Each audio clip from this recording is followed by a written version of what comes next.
Good morning. I am Ritu from BSc Chemistry Honor Final Year. My roll number is 56. Today I am going to make a presentation video of inorganic chemistry and topic is ion exchange chromatography. First of all, definition of ion exchange chromatography. Ion exchange chromatography is a process that allows the separation of ions and polar molecules based on their affinity in ion exchangers. And then principle of ion exchange chromatography.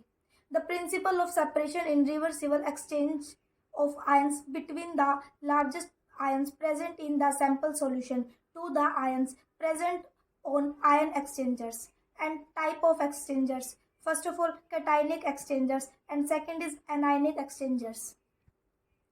Cationic exchanger. They possess negatively charged group and will attract positively charged cations, also called acidic ion exchange material, because their negative charge result from ionization of acidic group. Anionic exchanger. They possess positively charged group and will attract negatively charged ions, also called basic ion exchange materials. And then working principle of ion exchange.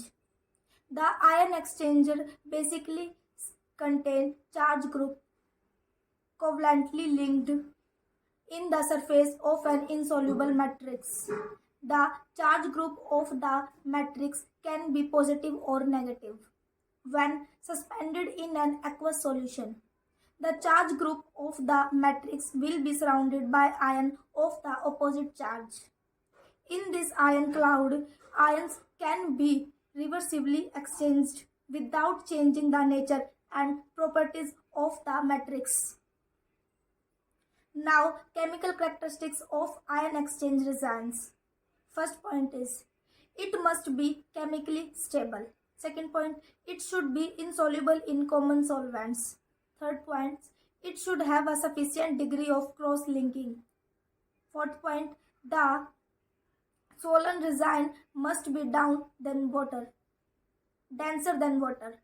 Fifth point, it must contain sufficient number of ions exchange groups. Now, procedure of ion exchange chromatography. Ion exchange separation are carried out mainly in column packed with an ion exchangers. These ionic exchangers are commercially available. They are made up of styrene and divinyl benzene. These ionic exchangers are commercially available. They are made up of styrene and divinyl benzene. For example, DEAE cellulose is an anionic exchanger. CM cellulose is a cationic exchanger. The choice of the exchanger depends upon the charge of particle to be separated. To separate anions, anions exchangers is used. To separate cations, cations exchanger is used. Firstly, the column is filled, then the sample is applied, followed by the buffer. For example, pyridine buffer, acetate buffer, etc. The particles which have high affinity for ion exchanger will come down the column along with buffers. In next step, using corresponding buffer, separate the tightly bound particles. Then these particles are analyzed spectroscopically. Now, technique of ion exchange. An impure protein sample is loaded into the ion exchange chromatography column at a particular pH. Charged proteins will bind to the oppositively charged function group in the reagent. A salt gradient is used to elute separated proteins. At low salt concentration, proteins having few charge groups are eluted, and at higher salt concentration, protein with several charge groups are eluted. Unwanted protein and impurities are removed by washing the column.